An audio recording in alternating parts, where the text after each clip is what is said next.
Hey everyone, welcome back to the channel. Today's project is making this lamp right here, and before we get into it, I thought it was important that maybe I talk about a couple of safety things that you should be aware of if you want to try and make something like this. So what I had was a large collection of these industrial size light bulbs. I think they were for like the street lights, you know, on the street, and they were still full of their guts on the inside, which you'll see in the video that I take out very carefully to some success.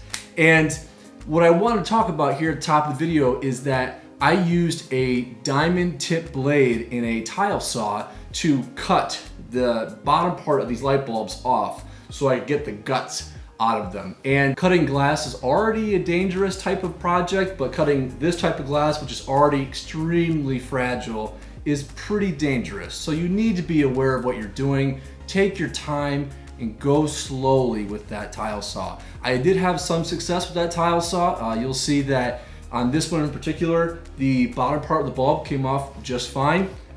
There are other ones that didn't come out so well. For instance, this is a larger bulb.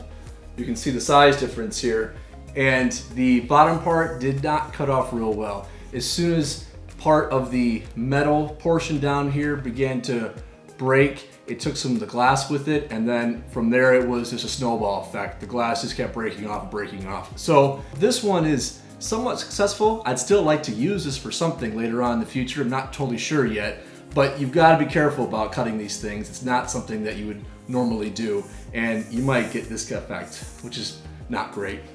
But if you're really careful, you can get this kind of cut on the bottom of these bulbs with a diamond tip blade on the saw. And take your time, please take your time.